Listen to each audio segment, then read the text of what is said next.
Coming up this evening, live from New York City. Inflation surging to the highest level in 40 years in June, to 9.1%. Is this the peak or will it go higher? The U.S. debt is so high that it's almost like every man, woman, and child across America owes $91,000. What can be done to reduce it?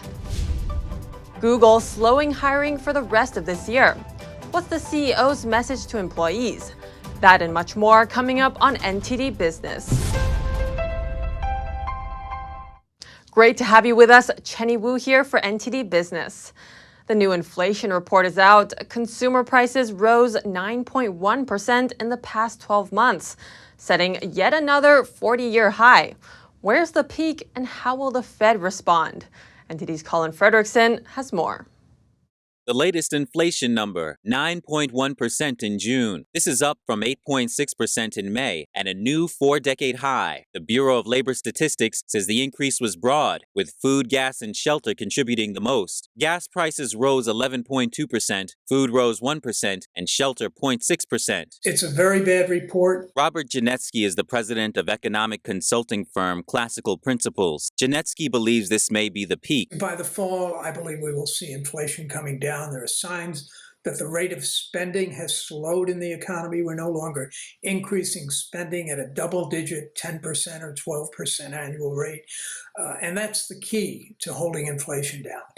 And of course, the Fed is trying to do its part to undo the damage that it already did. Janetsky believes we may see a rate hike of 0.75% or even a full percentage point by the end of July. The Fed already decided on a hike of 0.75% back in June. I think we are actually moving into the right direction to contain inflation. Tenpao Lee is a professor of economics at Niagara University. Lee also thinks this is the peak. Reason is because right now oil price is under control.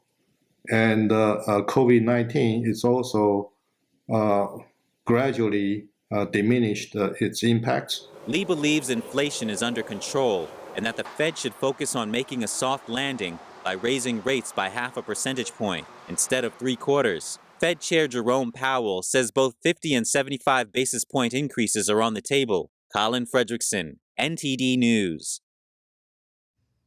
The hot inflation data is fueling fears that the Fed could be more aggressive in hiking rates. But with higher rates and our national debt at a record $30 trillion, the federal government would have to pay much more in interest. NTD's Don Ma talks to Vance Ginn about how we got here and what's the solution. Ginn was the chief budget office economist in the Trump administration. And here with us is Vance Ginn. He's a former Associate Director for Economic Policy of Management and Budget. Now he's the Chief Economist at Texas Public Policy Foundation. Thanks for joining us, Vance. Thank you for having me. So I want to talk about the debt situation here in the U.S. CPI is now 9.1%. No doubt that's going to make the Fed more aggressive. However, Vance, for every 0.5 percentage point rate increase by the Fed, it's going to add over $100 billion in debt servicing costs annually. Are we stuck between a rock and a hard place? Well, I think that the Fed and Congress is overspending. The Fed's overprinting of money has put us into this place, in this position where we're having rapid inflation, the highest inflation rate in 40 years. So we need more aggressive interest rate increases. I think it's something that we have to do, but because of the bad policies that have been put in place over the last year and a half. That's a good point you make. The debt is growing faster than the economy is growing. It's unsustainable over time. We need to deal with it sooner the better. Well, that's exactly right. I mean, if you look at total debt as a share of our gross domestic product, total economic output, it's over 100%, nearly 130% of GDP. How are you going to fund that increase in debt? Well, you issue new debt, right? And if you issue new debt, that can push up interest rates. Or if the Fed wants to keep interest rates lower than otherwise, then they will print more money, which puts more money in the economy. More money in the economy chasing too few goods is the definition of inflation. And it's the reason why we have the 40-year high in inflation now.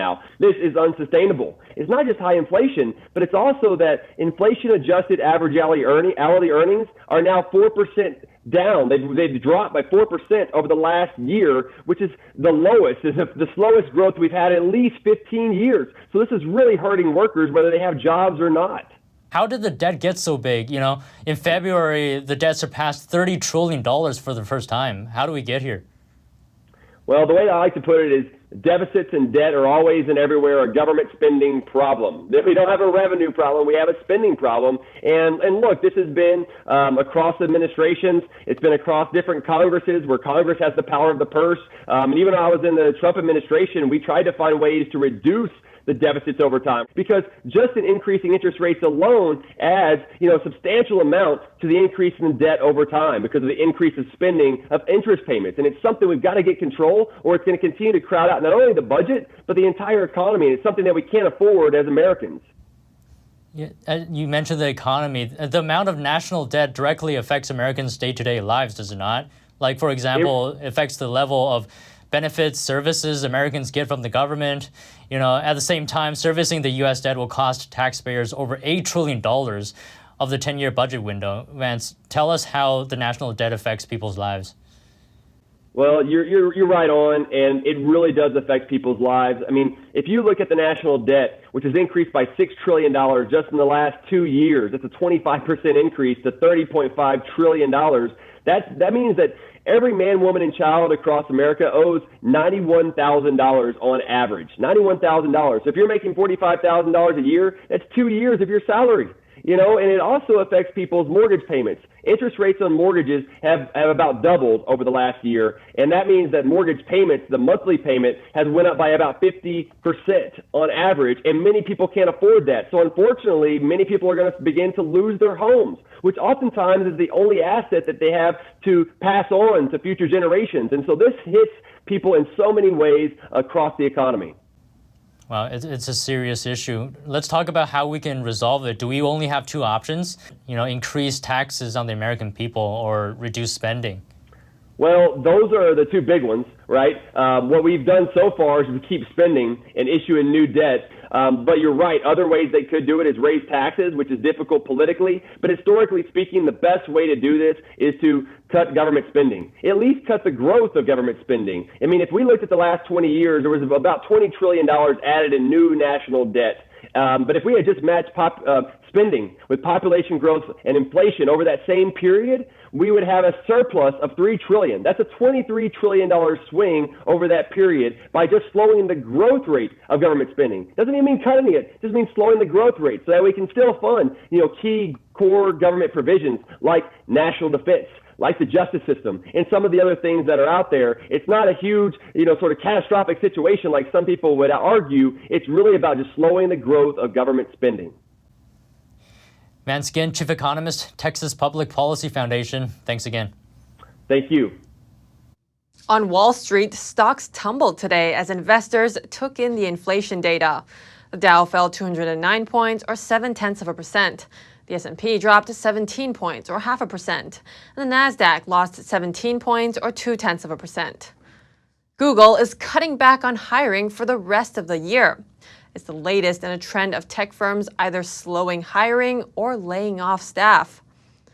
CEO Sundar Pichai told employees everyone needs to work with greater urgency, sharper focus, and more hunger than they've shown on sunnier days. Pichai says Google will focus on hiring critical roles, such as in engineering, saying that, quote, scarcity breeds clarity. This comes after Microsoft also says it's laying off staff, though only less than 1% of its workforce. Delta Airlines stock fell over 4% today after reporting lower than expected profit for the second quarter. This is its biggest quarterly profit since the start of the pandemic. But investors expected more with the strong travel demand. U.S. carriers are enjoying the strongest summer travel season in 3 years. Meanwhile, they're also facing higher fuel costs and worker shortages after letting go of thousands of pilots during the pandemic. Delta is no exception. It had to cancel 3.5% of scheduled flights last month. Airline shares have been battered in recent weeks, with a looming recession and concerns that higher fares will hit demand. Delta, however, said it has not seen any significant pullback. Summer travelers are facing mounting flight cancellations, delays, and other chaos at airports across the globe. The aviation industry is still trying to rebuild staff levels following the pandemic. A former FAA official says the disruption could last through this summer. Kenneth Quinn is a former chief counsel of the Federal Aviation Administration, or FAA. He says that behind the mass travel disruptions at U.S. airports is a staffing issue, plaguing the entire aviation industry. There are shortages throughout the entire system, from air traffic control to pilots to baggage handlers to ticket agents to you name it, including TSA and the pre-check system. So the shortage is real. One of the problems with the controllers is that they're letting them go for 10 days after they test positive for COVID, where CDC is letting them, instructions to come back after 5 days. Quinn says the FAA has a staffing crisis, and they need to take the blame for making the situation worse. He says he thinks the Secretary of Transportation and the FAA administrator need to be focused on the issue, and pilot strikes took a toll as well. The Airline Pilots Association around the world, many of them are not happy with the situation today. Many of them feel like it's not a staffing shortage issue, it's a pay issue and a benefits issue. At the same time, the regional carriers in the world that feed into the hub networks of the larger carriers can't hold on to pilots. An airline trade group said last month that U.S. airlines have cut about 15% of planned summer flights. Quinn says this is going to be a very difficult time for air travel, and that the situation will probably get worse before it gets better. It's going to be certainly through the end of August and through the Labor Day period. Usually it gets a little bit better at the end of September, and then there's a lull, end of September, October, and until we build to holiday time period. And of course it gets crazy again at Christmas and Thanksgiving and other holidays around the world. So it's going to be a difficult time. Meanwhile, in the UK, the head of a body representing global airlines hit out at new restrictions at London's Heathrow on Tuesday. Willie Walsh, Director General of the International Air Transport Association, says the airport had underestimated the speed of the recovery. Inflation is also hitting chocolate makers. They originally expected cocoa demand to grow some 2.5% this year, but now they're seeing growth of just 1%. NTD's Sean Marshall has more. Consumers are cutting back on chocolate due to the cost of living troubles in Europe and the United States, according to new data and comments from executives at the world's biggest chocolate companies. Hannah Lloyd works at a chocolate kiosk and has noticed some changes. We raised our prices kind of in March, and since then people have been wanting more single pieces, the smaller bouchées and such, some of the bars, and definitely the gesture boxes as opposed to our more classic coffret assorted boxes. No industry growth is expected next year if inflation persists and the Russia-Ukraine war continues, traders and experts say. Lloyd says she doesn't think inflation has impacted business, but they attract a special type of customer. Since our chocolate is a bit more upscale, a lot of our customers tend to be in higher tax brackets, I guess. So they still do buy the $180 boxes and stuff like that. There's not a huge difference. Inflation isn't the only thing that affects the chocolate business. Yeah, in the summertime, people don't really want to buy chocolate because they're afraid that it's gonna melt, and it doesn't really work out well. Tends to be all chocolate stores' slow seasons. Cadbury milk bars sold in the UK are now smaller. The company CEO, Dirk Vanderput, said last month at a conference the company is doing everything that's in its power to prepare for a consumer that reacts to price hikes and an economic recession, including investing in advertising. Sean Marshall, NTD News. Things also seem to be slowing down for electric car maker Rivian. The startup is looking to cut down on staff after expanding too quickly. The company, backed by Ford, is having issues securing parts and meeting production goals amid the supply chain shortage. Rivian now has plans to lay off about 5% of its 14,000 workers, which it hired mostly in the past year. Electric car giant Tesla also announced plans to lay off about 10% of its salaried jobs. With the hype over electric cars, why aren't more Americans transitioning? NTD's Phil Zhou has that answer. Lamborghini, Ferrari, Mercedes, and more. Car brands of all types have either released or are planning to release electric car lines of their own. So why haven't more Americans switched over to electric cars? They see these vehicles as expensive. The average cost of a new electric car is around $56,000, while the average cost of a new gas-powered car is only $25,000, less than half the cost, according to Kelley Blue Book. But Richard Reyna, director of product training at CarID.com, says buyers save more money in the long run by going electric. Taking away the traditional gas-powered drivetrain, you're saving money on no longer there being a need to do oil changes, tune-ups, and similar maintenance. What are other reasons why buyers are not switching to electric? Chris Robinson, who researches electric cars at innovative firm Lux Research, says there just aren't enough electric charging stations right now. There have been some issues with things like station maintenance. A lot of stations, as they might break, are slow to be repaired. So the infrastructure experience right now is not ideal. While adoption is slow, our experts believe it's going to happen eventually. It's really just a question of how fast will we see infrastructure deployed to support them, and how fast will consumers adopt them. It's no longer a question of if. Everything from PCs to smartphones. The adaptation takes time. And as people become more educated and see those benefits, we will see them embrace this electric vehicle as the future. According to Consumer Reports, after surveying around 8,000 Americans, other reasons for not buying electric cars include the number of miles a car can go per charge and not knowing what financial incentives there are for owning an electric car.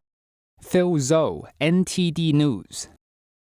Still to come, Amazon's Ring says it gave the government a record amount of video footage and other information last year, after receiving thousands of legal demands. Illinois renaming and rebranding an invasive fish that threatens the Great Lakes region, giving it an appetizing marketing. That and more coming up on NTD Business.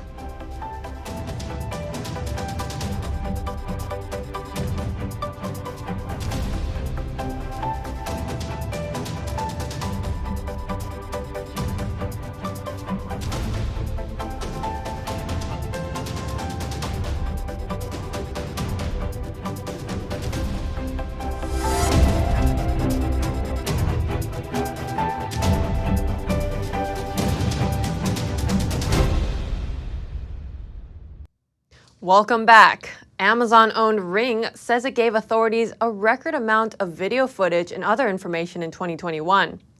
The company manufactures video doorbells and security cameras. It said it received more than 3,000 legal demands in 2021. That's up 65% from the year before. More than 85% of the legal demands were search warrants. Ring can give authorities user information and video content when responding to search warrants. Ring said it notified nearly 650 users last year that law enforcement had asked for their information. The company says it notifies users before handing over user information, but that Ring has also given user information to authorities at least 11 times this year without user permission. Amazon says it shared the information under emergency circumstances. If you had an unpleasant experience at a hotel recently, you're not alone. A new survey says many travelers are less happy with their stays away from home. Researchers say costs and fees are the main issue upsetting consumers. The index also reported that Ritz-Carlton is the top-ranked hotel for the second year in a row. Hard Rock Hotels came in the runner-up slot, also for 2 years running. Asian carp has a bad reputation in the Midwest. It's devastated rivers there for decades, and now it's threatening the Great Lakes. In June, the state of Illinois launched a new initiative to combat the invasive fish. Here's the story. You know, Asian carp is really a beautiful fish. Hello, Copi. Nice to eat you. Last month, the state of Illinois launched a campaign to rebrand the invasive Asian carp to Copi, introducing the fish as a food fish. The goal is to reduce the overpopulation of Asian carp and prevent them from invading the Great Lakes region. Kevin Irons, Assistant Chief of Fisheries at the Illinois Department of Natural Resources, explained why Asian carp were brought to the U.S. Asian carp are the most cultured fish in the world for food and benefit fish farming by reducing nuisance plankton, algae, plants, and snails without chemicals, which is why they were first brought to the U.S. Asian carp refer to bighead, grass, and silver carp, and were imported from China to the U.S. in the 1970s. John Goss, former White House invasive carp advisor, said some Asian carp escaped from fish farms and devastated rivers in the Midwest. An Asian carp eats half its weight every day, and they eat the same food as our native fish. The female Asian carp produces about 1 million eggs a year, reproducing faster than any of our natives. This creates a huge river ecosystem problem. Asian carp is high in omega-3 and 6 fatty acids and rich in protein, second only to wild salmon. Because it's a top-feeding wild fish that eats primarily plankton and vegetation, it essentially has no mercury or lead. James Schaefer, general manager of Schaefer Fisheries, is astonished that no one is eating Asian carp. We're the only country that does not eat Asian carp. Around the world, this fish is accepted protein source. The new name for Asian carp is Copi, short for copious, abundance in quantity and nutrients. Paul Verant, owner and chef of Gaijin Chicago, plans to introduce smoked Copi in the Osaka-style okonomiyaki, a Japanese savory cabbage pancake. We're adding smoked Copi into the batter that consists of cabbage, scallions, egg, some wheat flour, dashi, tempura flakes, ginger, and then it's cooked on our griddle here at Gaijin.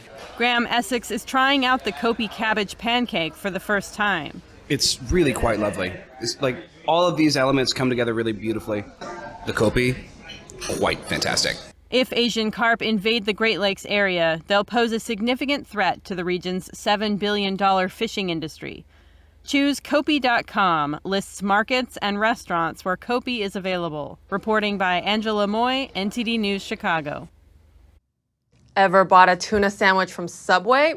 The sandwich chain says it's 100% tuna, but some people think that claim is a little fishy.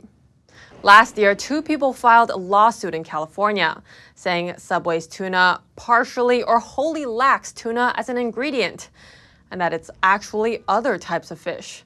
Subway pushed back, saying that the non-tuna DNA could be from eggs in the mayonnaise, or the result of cross-contact with other ingredients. But the judge in the case isn't completely buying it, saying Tuesday it's too soon to accept that argument, and the lawsuit against Subway can move forward. Did you know one European company prints the majority of the world's paper money? And it seems there's still a future for banknotes, despite all the digital payments we're seeing today. NTD's Andrew Thomas reports. Koenig & Bauer's machines play some part in the printing of nearly 90% of the world's banknotes. Banknotes are used for transactions, but banknotes are also used for a lot of other things, which are safety, because people want to have certain safety, so they put banknotes on the side. Production levels of paper money are increasing, despite the rise of online payments, digital currencies, and contactless ways to pay. And you have worldwide approximately 1.5 billion people which do not have bank accounts, which are more or less forced to use banknotes. Developing countries are using a lot of banknotes. The world population increases. The economy is going forward, and that's all additional banknotes. The company's machines are used by virtually every country in the world, helping to produce US dollars, Swiss francs, euros, and other currencies. For us, the use of banknotes, it has a big future, and we see today these 2 to 5% increase per year, and we predict that it will be still for the next 10 or 15 years. The business is now part of Germany's Koenig & Bauer Group, which established itself in Lausanne in 1952. It now employs 140 people. Andrew Thomas, NTD News. If you have any news tips or feedback for the show, send us an email at business@ntd.com. That's the latest from the NTD Business team and myself, Chenny Wu. You can follow me on Twitter. For NTD Business, that's all for today. Thanks for watching, and we'll see you tomorrow.